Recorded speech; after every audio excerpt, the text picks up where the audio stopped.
வணக்கம். நான் சாந்தி வெற்றிவேல். உங்களுக்கு இது மாதிரி அதிசயமான விஷயத்தை சொல்கிறதுக்கு தான் என்னோட சேனல். உங்களுக்கு பஞ்சபூதத்தை பற்றி தெளிவாக புரிய வச்சுருக்கேன். ஒவ்வொரு ஆன்மீக கதை மூலியமா உங்களுக்கு என்ன விஷயம் புரிய வைக்கணுமோ அதெல்லாம் சொல்லிகிட்ருக்கேன். உங்களுக்கு என்னோட சேனல் பிடிச்சிருந்தா நிறைய பேரை சப்ஸ்கிரைப் பண்ண சொல்லுங்கள். எனக்கு அது இன்னும் ஊக்கமாக இருக்கும். அடுத்தது, உங்களுக்கு எதை பற்றியாவது தெரிஞ்சுக்கணுன்னா கண்டிப்பாக கமெண்ட் பண்ணுங்கள். இன்னொரு விஷயமும் நீங்கள் செய்யணும். உங்களுக்காக ஒன்றையும் தேடி எடுத்து படித்து உங்களுக்கு சொல்கிறேன். இது உங்களுக்கு பிடிச்சதுன்னா ஒரு லைக்கோ போடுங்க. உங்களுக்கு வேறு ஏதாவது தெரியணுன்னா கமெண்ட்டில் கேளுங்க. கண்டிப்பாக உங்களுக்கு சொல்கிறேன். இப்போ இந்த ஹனுமனுக்கும் சூரிய பகவானுக்கும் என்ன சம்பந்தம் அப்படின்றத பற்றி தான் பார்க்க போகிறோம். இந்த அஞ்சனா தேவி ஒரு காட்டில் உட்காந்து தவம் பண்ணிகிட்ருக்காங்க. அந்த நேரம் அந்த காட்டை கடக்கிற வாயு பகவானுடைய பார்வை அஞ்சனா தேவி மேலே பட்டுடுச்சுங்க. இதனால் அவங்களோட வயிற்றில் கரு உருவாயிடுச்சு. அதுதான் நம்ம ஹனுமன், வாயு புத்திரன் சொல்கிறோம் இல்லையா. அதுக்கப்புறம் அவங்க அந்த குழந்தைய வளர்த்தாங்க. ஆனால் அதுக்கப்புறம் வாயு பகவான் எந்த இடத்துலையும் இது என்னோட குழந்தைன்னு வந்து நிற்கலை. ஏன்னா இவங்களுக்கெல்லாம் ஒரு சக்தி இருக்குது. ஒரு பார்வை பார்த்தாலே குழந்தை பிறந்துடும். அது மீனோ மானோ அல்லது மனிதனோ யாராக இருந்தாலும் சரி, சும்மா ஒரு பார்வை பார்த்தாலே இவங்களுடைய ஆற்றல் அவங்களுக்கு போயிடும். இதுதான் இவங்கக்கிட்ட இருக்கிற ஒரு பிரச்சனை. இதனால் இந்த குழந்தைகிட்ட இவங்க உன்னோட அப்பா தான் வாயு பகவான் அப்படின்ற விஷயத்த சொல்லலை. குழந்தை மேலே ரொம்ப பிரியமாக வளர்த்தாங்க. ஒரு நாளைக்கு 100 கேள்வி கேட்பாராம் ஹனுமன். அவங்களும் கொஞ்சம் கூட தயங்காமல் பதில் சொல்லுவாங்களாம்.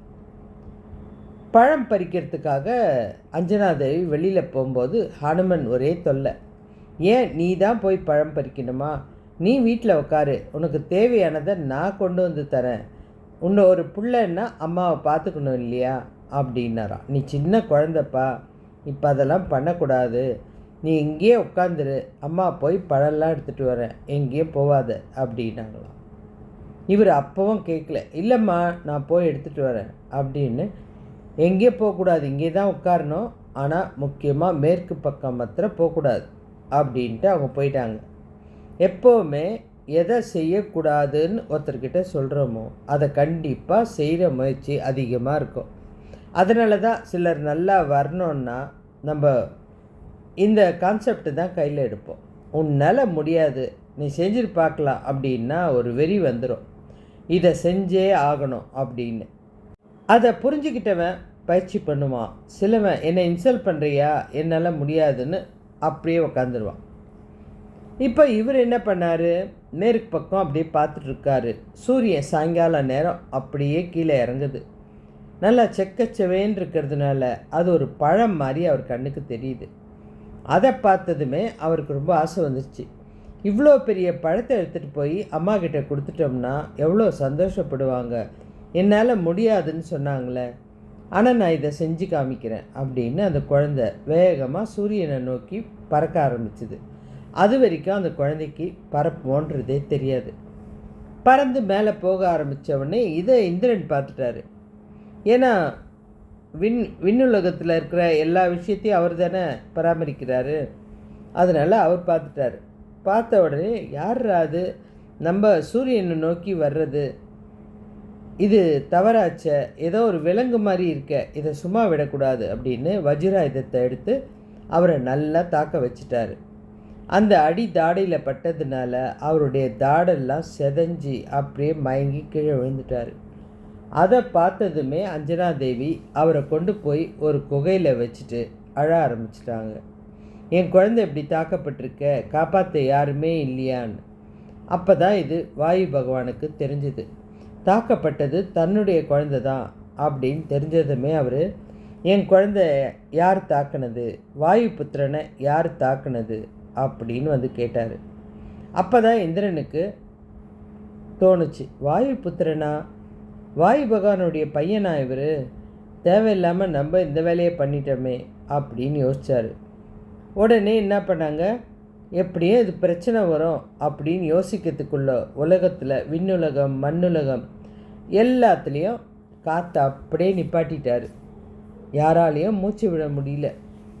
தேவர்கள்லாம் கடவுள்கிட்ட போய் கேட்குறாங்க, நாங்கள் தெரியாமல் பண்ணிட்டோம், ஏதோ விலங்கு தாக்குதுன்னு நினச்சோம், அப்புறம் பார்த்தா வாயுவோட புத்திரனா அப்படின்னு சொன்ன உடனே கடவுள் எல்லாம் வந்துட்டாங்க. இல்லைப்பா, இந்த குழந்தை நல்லா இருக்கும், உயிர் போகாது, நல்லபடி இருக்கும். அந்த இந்திரன் தான் அவசரப்பட்டு தாக்கிட்டான். இனி அந்த இந்திரன் வந்து இந்த குழந்தைக்கு வஜ்ரம் போல் உடம்பு கொடுத்துருவான். அவன் எதால் தாக்கினானோ அந்த அளவுக்கு அந்த ஸ்ட்ராங்காக இருக்கும் அந்த உடம்பு. இன்னும் நாங்கள் நிறைய ஆசீர்வாதம்லாம் கொடுக்குறோம்ப்பா அப்படின்னு ஒவ்வொரு கடவுளும் அந்த குழந்தை மயக்கத்தில் இருக்கும்போது ஆசீர்வாதம் கொடுத்துட்டாங்க. ஆனால் கொடுத்த அப்புறம்தான் அவங்க யோசிக்கிறாங்க, இவ்வளோ ஆற்றல் நம்ம கொடுத்துட்டோம், இந்த குழந்தை எழுந்து இவ்வளோ ஆற்றல் நமக்கு இருக்குதுன்னு தெரிஞ்சதுன்னா இது எவ்வளோ பெரிய பிரச்சனையில் போய் முடியும் அப்படின்னு அப்போ தான் தோணுச்சு. இருந்தாலும் அவங்களுக்குள்ளவே தேத்திக்கிட்டாங்க, இது தூங்கும்போது தானே கொடுத்தோம், அது இந்த குழந்தைக்கு தெரியாது, இதை யாராவது நினைக்கும் போது தான் அவங்களுக்கு அந்த ஆற்றல் போய் சேரும் அப்படின்னு அவங்களே அந்த ஆற்றலை மாற்றிட்டாங்க. அதனால தான் ஹனுமனுக்கு அவர்கிட்ட இருக்கிற சக்தி தெரியவே தெரியாதுங்க. யாராவது சொன்னாதான் அது நமக்கு பலிக்கும். இறைவா, நீ என்னை இந்த விஷயத்துலேருந்து காப்பாற்றணுன்னா காப்பாற்றுவார். இதுதான் அவருடைய ஆற்றல். இதுக்கப்புறம் அவர் வந்து அவங்க அம்மா கிட்ட கேட்குறாரு, அம்மா, நான் நல்ல உடல் பயிற்சியெல்லாம் கற்றுக்கணும், இந்த சக்தி கிடைச்சதெல்லாம் தெரியாது, கல்வி கற்றுக்கணும், எனக்கு இன்னும் நிறைய விஷயம் வேணும், இதெல்லாம் வேணும்னா நான் யார்கிட்ட போய் கற்றுக்கிறது அப்படின்னு கேட்குறாரு. அப்போ தான் அவங்க அம்மா சொல்கிறாங்க, சூரியனை தவிர உனக்கு யாரால் சக்தி கொடுக்க முடியும், நீ அவர்கிட்ட போய் கல்வி கற்றுக்கோ, அவர் சொல்லி கொடுக்கறத கேட்டுக்கோ, அதை விட உயர்ந்த சக்தி எதுவுமே கிடையாது அப்படின்னு சொல்லிட்டாங்க. இவர் உடனே சூரிய பகவானை போய் பார்க்குறாரு. சூரிய பகவான் வர்ற வழியிலலாம் நிற்கிறாரு. என்னப்பா, நான் வர்ற வழியிலலாம் நிற்கிறேன், நான் ஒரு நிமிஷத்தில் உலகத்தை சுற்றி வர்றவன், என்ன வேணும் உனக்கு, எனக்கு நீங்கள் பாடம் சொல்லித்தரணும், எனக்கு பாடம் சொல்லி கொடுக்க நேரமே கிடையாதுப்பா, இந்த உலகத்தை சுற்றி வர்ற வேகத்தை பார்த்தீங்கன்னா என்னால் உனக்கு நின்று நிதானமாக பாடம் சொல்லி கொடுக்க முடியாது அப்படின்ட்டார்.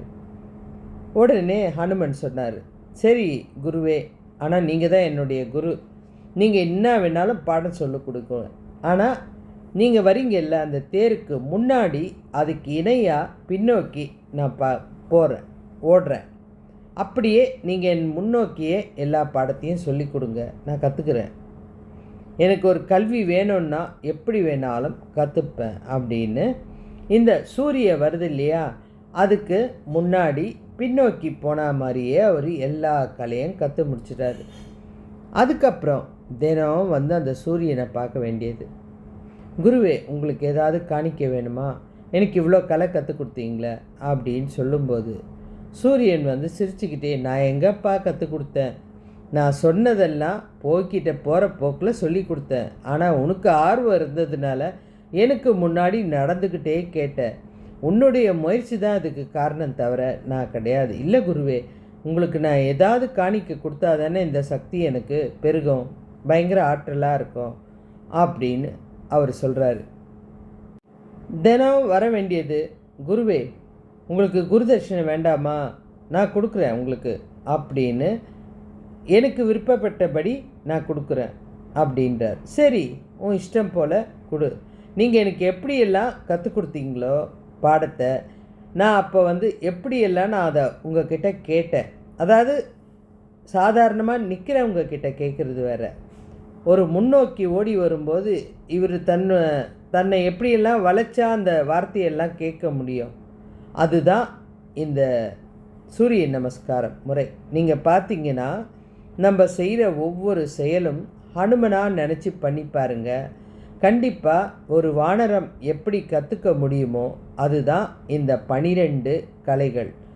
இதை தான் சூரியன் போகிற திசையில் அவர் அந்த வெப்பம் தாங்க முடியாமல் முகத்தை மறைச்சிக்கினதாகட்டும், முதல்ல நிமிர்ந்து நின்று வணங்கினதாகட்டும், கையை உயர தூக்குனது, அப்புறம் அந்த சூடு தாங்க முடியாமல் ஒரு காலை பின்னாடி வச்சுட்டு ஒரு காலில் நின்னது, இந்த கால் சூடுன்னும் போது அந்த காலை தூக்கி மடித்து வச்சது, இப்படி ஒவ்வொரு செயலாக செஞ்சு அவர் கற்றுக்கினது தான் உலகத்தில் தோன்றின 12 முறையான நமஸ்காரம்தான் சூரிய நமஸ்காரம். இப்போ உங்களுக்கு இது புரிஞ்சுதா? இது வெறும் உடற்பயிற்சி மட்டும் இல்லைங்க, அது சூரியன் கிட்டேருந்து ஆற்றலை பெரும் பகுதி கொடுக்கக்கூடிய ஒரு சக்தி. அனுமன் செய்த அந்த 12 நிலை அவரது அபார உடல் வலிமைக்கு, சக்திக்கு, அறிவுக்கு, புத்திக்கு எல்லாத்துக்கும் ஊன்றுகோலாக அமைஞ்சுது.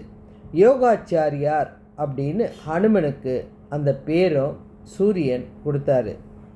அவர் சூரியன்கிட்டேருந்து வேதம் மற்றும் கலைகளையும் கற்றுக்கும்போது சூரியன் வெப்பம் தாங்காமல் தன் கவனத்தை சிதறடிக்காமல் இருக்கவும் பல்வேறு நிலையில் அவர் கற்றுக்கிட்ட அந்த முறை தான் சூரிய நமஸ்காரம். அது பிற்காலத்தில் சூரிய நமஸ்காரம் முறை பயன்படுத்தப்பட்டது.